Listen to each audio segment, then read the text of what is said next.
कहानी की शुरुआत हुई एक रहस्यमयी नदी से, जहां एक छोटी लड़की जेनी अपने पिता के साथ कश्ती पर बैठी मछलियां पकड़ रही थी। तभी उसके पिता ने उससे कहा कि मैं पानी के अंदर मछलियां पकड़ने जा रहा हूं, तुम पानी से दूर रहना, नहीं तो वो दानव मछली तुम्हें खा जाएगी। लेकिन जेनी आगे से कहने लगी, अगर उस मछली ने मुझे पकड़ा तो मैं उसको अंडे की तरह फ्राई करके खा जाऊंगी। इसी दौरान उसके पिता ने उसे इशारा करके कहा, देखो वहाँ कुछ हिल रहा है। तभी अचानक उसके पिता पानी से बाहर आ निकले और जोर जोर से उसे हंसाने लगे। लेकिन हंसने की बजाय जेनी डर के मारे जोर जोर से रोने लगी। इसलिए उसके पिता उसे चुप कराने के लिए पानी के अंदर उल्टे सीधे करतब दिखाने लगे, जिसे देखकर वो जोर जोर से हंसने लगी। लेकिन तभी करतब करने के चक्कर में अचानक उसे कोई चीज पानी के अंदर खींच ले गई। उस चीज ने उसे पानी के अंदर खींचना शुरू कर दिया। उसके पिता अपनी जान बचाने के लिए वहाँ चीखने लगे, जिसे देखकर जेनी हंसने लगी।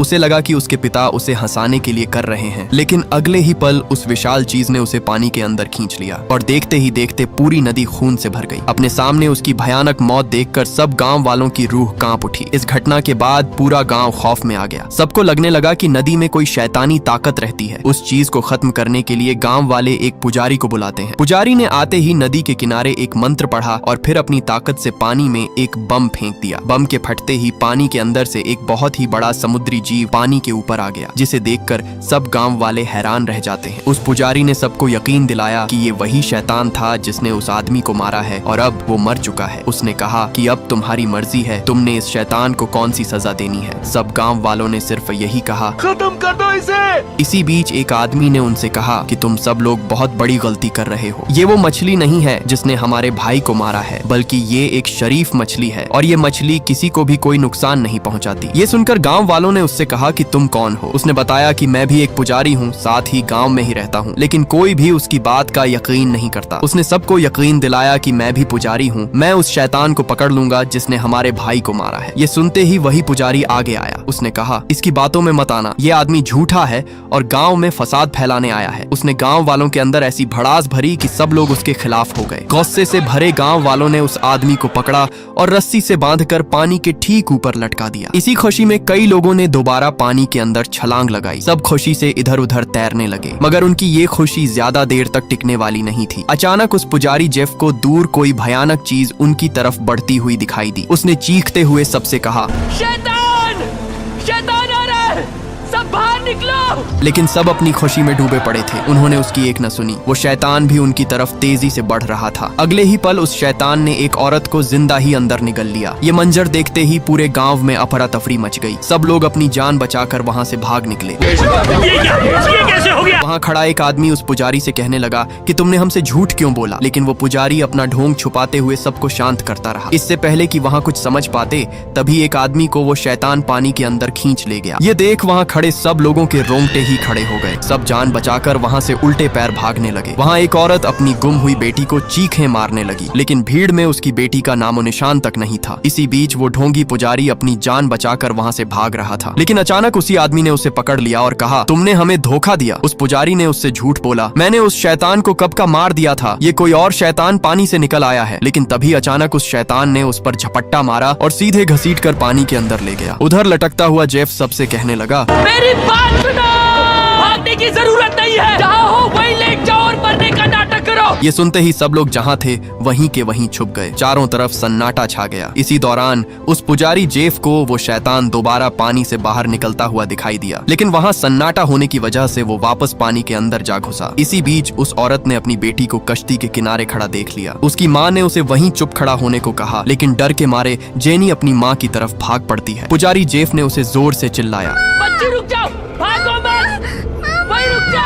ये सुनते ही वो शैतान पानी से बाहर आ निकला और सीधा जेनी को वहाँ से घसीट ले गया। अपनी बेटी को दूर जाता देख उसकी माँ दौड़ पड़ी। किसी तरह करके उसने उसे पकड़ लिया, लेकिन उस शैतान की ताकत के आगे वो हल्की पड़ गई। अचानक वो शैतान उसे जिंदा ही अपने अंदर निगल गया। अपनी बेटी को बचाने के लिए उस औरत ने एक डंडा उठाया और सीधा पानी के अंदर कूद पड़ी। वो उस शैतान को जोर जोर से अपने पास बुलाने लगी। इसी दौरान उसके सामने वो शैतान आ गया। उस शैतान का आकार देखते ही उसके होश उड़ गए। कांपते हुए उसने कहा, मेरी बच्ची वापस जाए। लेकिन उस शैतान ने उस पर जरा भी रहम नहीं किया और अचानक उसे जिंदा ही अपना निवाला बना डाला। तभी उसने वहाँ लकड़ी के बने पुल पर जोरदार हमला कर दिया, जिससे वो पुल टूट गया और टूटते ही वहाँ खड़ी एक औरत के हाथ से उसका बच्चा गिर पड़ा। उसका बच्चा फिसलते फिसलते दूसरे पुल पर जा गिरा। नीचे खड़ा वो विशाल शैतान भी उसका इंतजार कर रहा था। लेकिन इससे पहले वो बच्चा नीचे गिरता, अचानक पुजारी जेफ जिसे लटकाया गया था वो खुद को छुड़ाकर वहाँ आ कूदा। वो बच्चा रेंगते रेंगते उसकी तरफ ही बढ़ रहा था। अचानक उसी शैतान ने उस पुल पर अपना जोर डाला, जिससे वो बच्चा उसकी तरफ गिरने लगा। ये देखकर जेफ ने उसी ढोंगी पुजारी को अपने पास खींच लिया। जैसे ही उस पुल पर दो आदमियों का जोर पड़ा, वो बच्चा उनकी तरफ आने लगा। इससे पहले वो बच्चा उनके करीब आता, एक बार फिर से उस शैतान ने झपट्टा मारा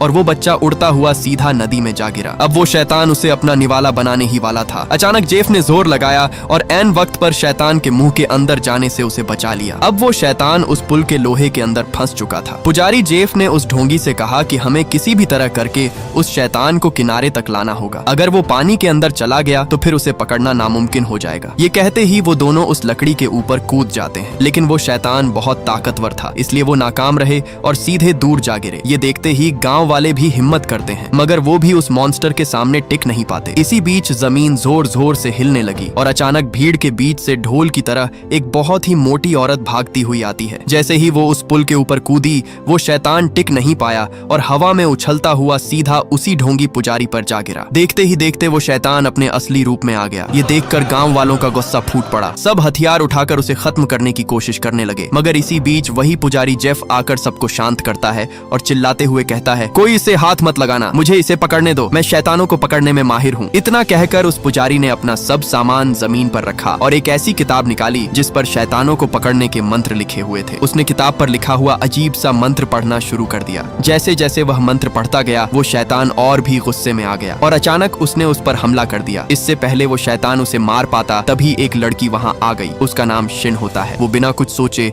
उस शैतान पर अंधे की तरह टूट पड़ी। अगले ही पल उसने एक जादुई कपड़ा निकाला और उस कपड़े के अंदर जकड़ लिया। जैसे ही वो शैतान कैद हुआ, उसका रूप धीरे धीरे एक कठपुतली में बदल गया। शिन उसके पास आई और कहा, तुम भी शैतान का शिकार करते हो? उसने कहा, हाँ, मैंने अपनी किताब से शैतानों को पकड़ना सीखा है। ये सुनते ही शिन जोर जोर से हंसने लगी और कहा, तुम छोटे मोटे चूहों को मैं एक ही झटके में गायब कर सकती हूँ। इतना कहकर वो अपने हाथ में पहने हुए खास किस्म के जादुई कड़े घुमाने लगी। इसे देखकर जेफ चारों खाने चित्त हो गया। गांव वाले उस लड़की का शुक्र अदा करते हैं और सब उसके पैरों में गिर पड़ते हैं। पुजारी जेफ चुपचाप अपने मास्टर के पास चला जाता है और कहता है, इस बार भी मैं किसी की जान नहीं बचा पाया। मेरे सामने कई लोगों को वो शैतान जिंदा ही निकल गया। उसका मास्टर उसकी बात सुनकर कहता है, आज जिस शैतान का तुमने सामना किया वो कभी एक बहुत नेक दिल रूह था। एक दिन वो नदी के किनारे एक छोटे बच्चे की जान बचा रहा था, लेकिन गांव वालों ने उसे गलत समझा। उन्हें लगा कि वो उनके बच्चों को मारने आया है। उन्होंने उसे एक सांप में कैद करके नदी में बहा दिया। उसी वजह से वो शैतान अपना बदला लेने के लिए नदी किनारे बसे लोगों को मारने वापस लौटा है। लेकिन मास्टर ने उसे ये यकीन दिलाया कि अब से वो उसकी ताकत बढ़ाने में मदद करेंगे। इसके बाद हमें एक जोड़ा दिखाया जाता है जो एक पुराने से रेस्टोरेंट में पहुंचता है। रेस्टोरेंट अंदर से बिल्कुल खाली होता है, ना कोई कस्टमर था और ना कोई वेटर। ये देखकर दोनों को थोड़ा अजीब सा लगा। तभी अचानक उनके सामने एक वेटर आया। वो उनका वहाँ वेलकम करता है और उन्हें रेस्टोरेंट के सबसे वीआईपी खाने के बारे में बताने लगा। कुछ ही देर में वेटर उनके टेबल पर गर्मा गर्म वीआईपी खाना ले आया। खाना खाते ही वो दोनों हैरान रह जाते हैं। इतना लजीज खाना खाते ही उस लड़की ने वेटर से पूछा, क्या ये सब तुमने बनाया? वेटर ने जवाब देते हुए कहा कि नहीं, ये हमारे शेफ ने बनाया। उनके जैसा खाना कोई नहीं बना सकता। इतना कहकर वेटर किचन की तरफ इशारा करता है, जहाँ सामने वही शेफ बैठा था जिसने खाना बनाया। और ये कोई आम आदमी नहीं था, बल्कि ये भी एक शैतान है। इस शैतान का असली रूप हमें आगे जाकर पता चलेगा। जैसे ही वो शेफ उन दोनों के सामने आया, उसकी खूबसूरती देखकर दोनों के होश ही उड़ गए। वह लड़की बार बार उस शेफ से बात करने की जिद करती है,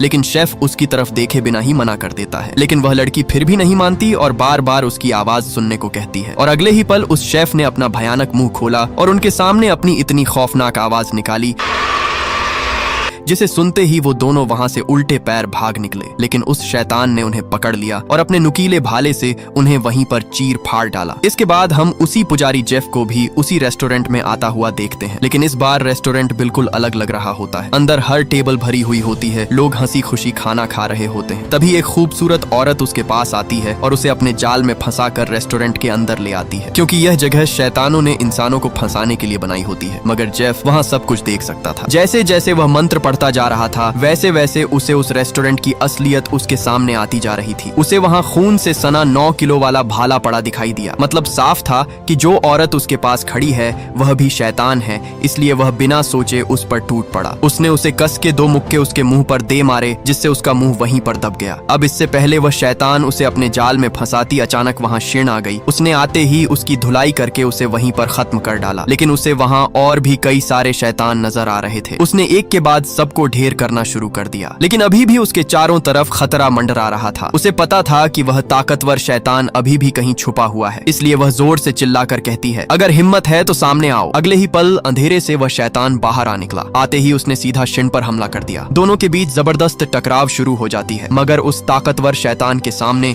वह कमजोर पड़ती जा रही थी, इसलिए वह अपने जादुई कड़े अंधाधुंध उस पर बरसाने लगती है। वो कड़े उसके शरीर को चीरते जा रहे थे। कड़े लगते ही उसका असली रूप सामने आने लगा। आते ही हमें पता चलता है कि यह शैतान कोई आम शैतान नहीं था, बल्कि एक बहुत ही विशाल सुअर दानव था। शेन के हमले की वजह से उस शैतान का गुस्सा फूट पड़ा। वह अपने भाले से उस पर हमला करता है, मगर शेन अपने कड़े की शक्ति से खुद को बचा लेती है। मौका देखते ही उसने अपना कड़ा उसके गले में फंसाया और कसकर पकड़ लिया। उसने जेफ से कहा कि इसकी सारी ताकत इसके गले में है, इसको चूस कर बाहर निकालो। यह सुनते ही जेफ के रोंगटे खड़े हो गए, क्योंकि उस शैतान का इतना भयानक चेहरा देखते ही उसकी रूह कांप उठी। मगर फिर भी वह अपनी जान पर खेलकर आगे बढ़ा और सीधा उस शैतान को पूरी तरह अपने अंदर खींच लिया। खींचते ही उसका चेहरा नीला पड़ गया, लेकिन तभी शिन ने आकर वह शैतान खुद अपने अंदर खींच लिया। लेकिन इससे पहले वह मरती तुरंत उसने वही जादुई कपड़ा निकाला और उस शैतान को कपड़े के अंदर कैद कर लिया। लेकिन वह सुअर दानव अभी भी पूरी तरह खत्म नहीं हुआ। अचानक उसने अपनी पूरी ताकत लगाई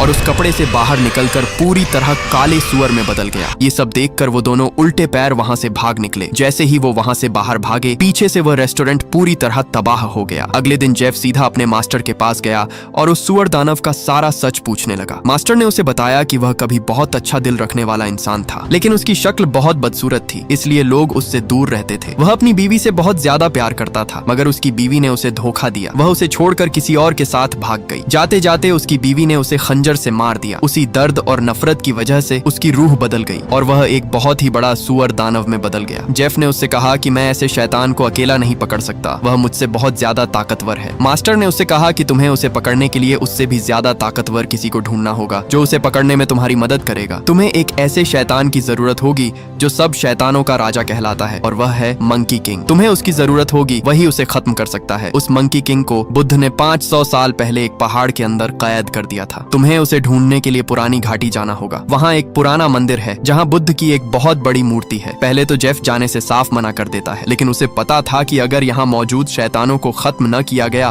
तो वे एक के बाद एक सबको खत्म कर डालेंगे, इसलिए वह उसी घाटी की तरफ निकल पड़ा। रास्ते में जाते जाते उसका पैर एक जाल पर पड़ गया, जो किसी और ने नहीं बल्कि उन शैतानों को पकड़ने वालों ने फैलाया था। साथ ही उसने देखा कि वहाँ उन्होंने कई लोगों को कैद करके रखा था और उन्हीं में शिन भी होती है। यह देखकर उसका दिल अंदर से टूट गया। वहाँ खड़ी लड़की जो शिकार करती है, उसने उससे कहा कि हम यहाँ मौजूद शैतानों को पकड़ने के लिए आए हैं, और अगर कोई हमारे बीच हमारा रास्ता रोकता है तो हम उसे कुत्ते की मौत सुला देते हैं। वह जेफ से कहती है कि अगर तुम यहाँ शैतान को पकड़ने आए हो तो अब तुम यहाँ से जिंदा वापस नहीं जा सकते। वह उसे खत्म करने ही वाली थी, तभी वहाँ शिन उसके आगे आ गई। उसने कहा कि यह मेरा पति है। हम दोनों की थोड़ी बहस हो गई थी, इसलिए मैं गुस्से में यहाँ आ गई थी। ये मुझे घर ले जाने आया है। इनका शिकार से कोई लेना देना नहीं है। लेकिन उस लड़की को उन दोनों पर शक हो गया और कहा, अगर तुम वाकई शादीशुदा हो तो एक दूसरे को गले लगाओ। लेकिन जेफ ऐसा करने से मना कर देता है, जिस पर वे शिकारी और भी गुस्से में आ जाते हैं और उन्हें धमकी देते हैं कि अगर उन्होंने यह न किया तो उन्हें जिंदा मार दिया जाएगा। लेकिन यह शिन की चाल थी, जो जानबूझकर वह जेफ से यह करवाना चाहती थी। तभी जेफ ने उसके हाथ पर लगे नुकीले लोहे देखे, जिसे देखते ही वह समझ गया कि उसके साथ धोखा हो रहा है। उसने तुरंत वह नकली लोहे उसके हाथ से निकाल दिए। निकालते ही उसे पता चला कि शिन भी सबके साथ मिली हुई है, क्योंकि शिन ही यहाँ सबकी लीडर है और ये सब यहाँ शैतानों को पकड़ने आए हुए थे। उसने जेफ से कहा, मैं तुम्हें समझाने का और कोई तरीका नहीं ढूंढ पाई, क्योंकि मैं तुम्हें पसंद करती हूँ, इसलिए मैं चाहती थी कि तुम मेरे साथ रहो। लेकिन आगे से जेफ उसे साफ साफ मना कर देता है कि अब के बाद मैं तुमसे कभी नहीं मिलूंगा, बेहतर होगा तुम मुझे भूल जाओ। इतना कहते ही उसे शिकारियों ने पकड़कर एक पिंजरे में बंद कर दिया। अब शिन जेफ को पूरी तरह अपने काबू में करने के लिए अपनी दोस्त की मदद लेती है। उसकी दोस्त अपने पास रखी अजीब से कागज की बनी डॉल निकालती है और कहती है, इससे मैं तुम्हारी पीठ पर लगा दूंगी और फिर तुम वही करोगी जो मैं करूंगी। अब उस डॉल की वजह से शिन भी उस लड़की के कंट्रोल में आ जाती है। उसका शरीर शरीर जैसे किसी और के इशारे पर चलने लग पड़ा हो। वह बिना अपनी मर्जी के जेफ पर हमला करने लगी। उसने उसे बुरी तरह पीट डाला। कुछ देर बाद जब कंट्रोल टूटा, शिन होश में आ गई। वह अपने शरीर को काबू से बाहर होता देखकर दुखी हो गई, क्योंकि अपनी दोस्त के कहने पर उसने जेफ पर बहुत ज्यादा जुल्म कर दिया था। इसलिए वह वहां से जाने का फैसला करती है। लेकिन तभी अचानक वह सबको चुप रहने को कहती है, क्योंकि एक बार फिर से उनके जाल में एक और शैतान फंस चुका था। वे सब मिलकर अपनी ताकत लगाकर उसे पकड़ने की कोशिश करते हैं,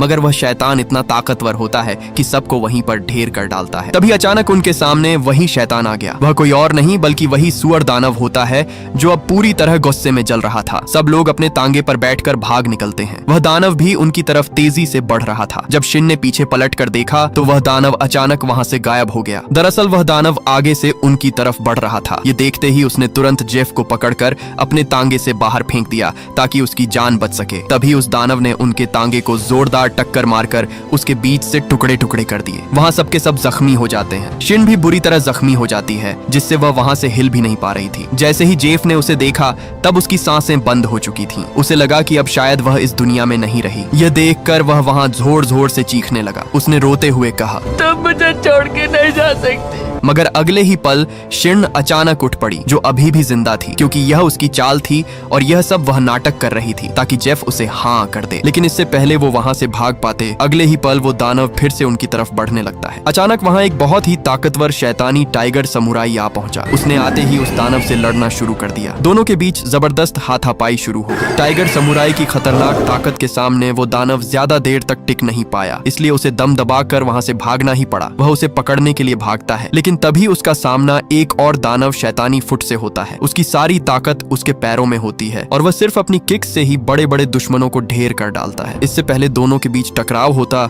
अचानक आसमान को चीरती हुई एक तलवार सीधा उनके बीच से निकल जाती है। सबकी नजरें हैरानी से सामने टिक गईं, क्योंकि वह तलवार किसी और ने नहीं बल्कि प्रिंस इंपॉर्टेंट ने फेंकी थी, जो स्वॉर्ड फाइटिंग में मास्टर माना जाता है। तीनों टाइगर समुराई, शैतानी फुट और प्रिंस इंपॉर्टेंट सब उसी शैतान राक्षस सुअर को पकड़ना चाहते हैं, मगर एक साथ मिलकर नहीं बल्कि अलग अलग, क्योंकि उनके हिसाब से जो भी उस शैतान को अकेला पकड़ेगा वही सबसे बड़ा हंटर कहलाएगा। तभी जेफ उनके सामने आया और कहा कि मैं मानता हूँ तुम सब बहुत ताकतवर हो, लेकिन दानव सुअर को हराने के लिए तुम्हें साथ मिलना होगा। आगे से वे सब उसका मजाक उड़ाते हुए कहते हैं, ये भिखारी शिकारी हमें सिखा रहा है। इसलिए अपने सामने अपनी बेइज्जती होते देख वह तुरंत वहां से जाने लगता है, लेकिन शिन उसे कहती है कि मैं तुम्हारे साथ चलूंगी। जेफ ने उसे गुस्से में कहा, तुम्हारी वजह से मैं अपना रास्ता भटक रहा हूँ, तुम मुझसे दूर रहो, मेरा तुमसे कोई ताल्लुक नहीं, तुम पहाड़ में जाओ। जेफ ने उससे कहा, बस मुझे मेरी किताब वापस चाहिए। गुस्से में शिन वह किताब फाड़ देती है, लेकिन जेफ उसे बिना कुछ कहे वहां से निकल पड़ता है। उस दर्द भरे लम्हे के बाद वह अंदर से टूट गया, लेकिन अब उसका एक ही मकसद होता है, उस मंकी किंग को ढूंढना। कई दिनों की मुश्किल और थका देने वाले सफर के बाद आखिरकार वह 5 उंगलियों वाले पहाड़ तक पहुंच ही जाता है। वहां पहुंचते ही उसके चारों तरफ खिले हुए कमल ही कमल फैले हुए थे। थोड़ी देर ढूंढने के बाद उसे वहां एक छुपी हुई गुफा मिलती है, जो कमलों के फूलों से ढकी हुई थी। अंदर कदम रखते ही उसका सामना एक अजीब से बूढ़े आदमी से हुआ,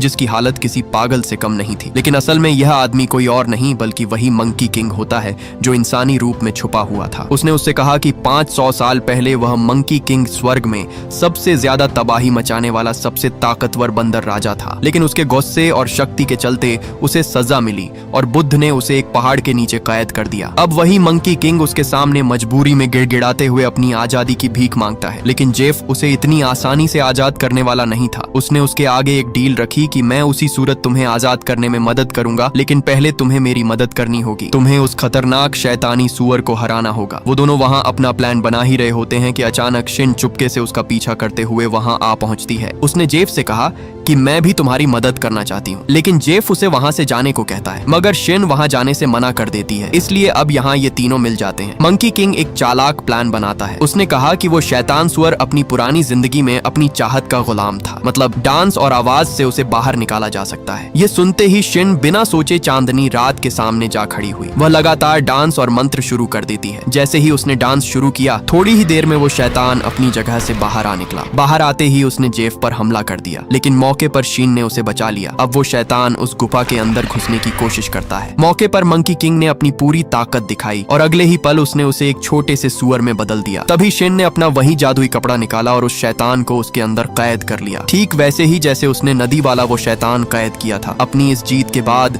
शिन ने खुशी से दोनों कैद हुए शैतानों को जेफ के हवाले कर दिया। इसी दौरान उसने अपनी वो जादुई अंगूठी निकाली और सीधे उसके हाथ में डाल दी। इतना ही नहीं, वह उसकी वो पुरानी फटी हुई नर्सरी राइम वाली किताब भी उसे वापस देती है जो उसने उस दिन फाड़ दी थी। अब उसने वो किताब बहुत मेहनत से दोबारा जोड़ दी थी। उसके ये इरादे साफ बता रहे थे कि वह उसे पसंद करती है और चाहती है कि वह उसकी मांग कबूल कर ले। मगर एक बार फिर जेफ उसका दिल तोड़ देता है। तभी जेफ ने एक पत्थर उठाया और उसे अपना हाथ तोड़ने की धमकी देने लगा। इसलिए न चाहते हुए भी शिन वो अंगूठी निकाल लेती है। अपने सामने ये सब देखकर उसका दिल पूरी तरह टूट जाता है। उसकी आंखों में आंसू भर आते हैं और वह बिना कुछ कहे चुपचाप वहां से चली जाती है। उसके जाते ही जेफ को अपने इस फैसले का एहसास होता है, लेकिन तब तक बहुत देर हो चुकी होती है। इधर वो मंकी किंग चुपचाप ये सब देख रहा था। वह उसे गुफा के ऊपर लगे कमल के फूल तोड़ने के लिए उकसाने लगा। उसने उससे कहा कि सब फूलों को तोड़ दो, तभी तुम्हारा रास्ता साफ होगा। जेफ ने भी बिना कुछ समझे वहां लगे एक कमल के फूल को तोड़ डाला और जैसे ही वो फूल टूटा, वहां सब कमल के फूल आग से जलने लगे। अगले ही पल एक खौफनाक हंसी के साथ मंकी किंग उस गुफा से आजाद हो गया। आखिरकार 500 साल की कैद के बाद वह अपने असली रूप में वापस आ जाता है। उसने उससे कहा कि मैं ही मंकी किंग हूँ। 500 साल पहले मैं बहुत शैतान और नासमझ था। स्वर्ग में मैं बहुत तबाही मचाता था, इसलिए मुझे इस पहाड़ के अंदर कैद कर दिया गया। लेकिन अब मैं बदल चुका हूँ। अब मैं एक नेक दिल इंसान हूँ। लेकिन जैसे ही उसने जेफ के मुंह से बुद्धा का नाम सुना, अगले ही पल उसने उसे जोरदार फूंक मारी, जिससे वह सीधा दूर जा गिरा। गिरने की वजह से वह बुरी तरह जख्मी हो जाता है। यही नहीं बल्कि उसने उसके सर के बीच से सारे बाल पकड़कर जड़ से उखाड़ दिए। कुछ ही पलों में उसने एक के बाद एक उसके सारे बाल धड़ से अलग कर दिए। तभी अचानक वही तीनों शिकारी वहां आ पहुंचे। उन्होंने सोचा कि यही मौका है मंकी किंग को हराकर अपना नाम बनाने का। वे एक के बाद एक उस पर हमला करते जा रहे थे। सब अपनी ताकत उस पर बरसाते जाते हैं, लेकिन उनकी ये ताकत धीरे धीरे कम पड़ने लगती है, क्योंकि उस मंकी किंग पर जितना वार किया जा रहा था, वह उल्टा उतना ही ताकतवर बनता जा रहा था। उन शिकारियों की सारी ताकत उसके आगे कमजोर पड़ गई। उसने एक ही झटके में उन तीनों को अपनी जोरदार धार से पूरी जमीन से मिटा ही डाला। मंकी किंग अब उसे खत्म करने ही वाला होता है। तभी अचानक शिन मौके पर वापस आ गई। आते ही उसने उसे जोरदार लात दे मारी, लेकिन शिन की वो लात भी उसके सामने टिक नहीं पाई। ये देखते ही उसने अपने जादुई कड़ों को निकाला और एक के बाद एक लगातार उस पर बरसाना शुरू कर दिए। अब असली जंग शुरू हो चुकी थी, लेकिन वो मंकी किंग सब जादुई कड़ों को तोड़ता जा रहा था। इसी बीच अचानक उसने शिन पर हमला करके उसे वहीं पर ढेर कर डाला। अब शिन वहां पूरी तरह खत्म होने लगती है। ये देख जेफ की रूह कांप उठी। अब उसे एहसास हुआ कि शिन उससे कितना प्यार करती है। उसकी आंखों में आंसू होते हैं और आखिरकार वो उसके दिल की बात कबूल कर ही लेता है। मगर तब तक बहुत देर हो चुकी थी, क्योंकि अब वो अपनी जिंदगी की आखिरी सांसें ले रही थी। और तभी अचानक उसकी जिंदगी एक रोशनी से वहीं पर गायब हो जाती है। अपने सामने दर्दनाक मंजर देखकर वो पूरी तरह टूट जाता है। उसने कांपते हुए उसकी जोड़ी हुई किताब को उठाया और पूरे दिल से उस मंत्र को पढ़ना शुरू कर दिया। जैसे ही वह मंत्र पूरा हुआ, एक तेज चमकदार रोशनी उस शैतान मंकी को वहीं पर कुचल डालती है, जिससे वह शैतान वहीं पर खत्म हो गया। और जेफ के साथ साथ वो मंकी किंग भी अपने असली इंसानी रूप में आ गया। वे दोनों एक ऐसी जगह पर थे जहां चारों तरफ हरियाली ही हरियाली थी। जेफ ने वही जादुई अंगूठी निकाली जो शिन की थी। उसने जैसे ही उस मंकी किंग के सर पर रखी, अचानक वो अंगूठी धीरे धीरे एक जादुई सर की पट्टी में बदल जाती है। मतलब अब मंकी किंग उसका दुश्मन नहीं रहता। इस दर्दनाक जंग के बाद उसके अंदर अब पहले जैसी नफरत नहीं रहती। वह अब पूरी तरह एक आम इंसान बन चुका था। और इसी के साथ ये मूवी यहीं पर एंड हो जाती है। अगर ये वीडियो आपको अच्छी लगी तो इस वीडियो को लाइक और हमारे इस चैनल को सब्सक्राइब कीजिएगा।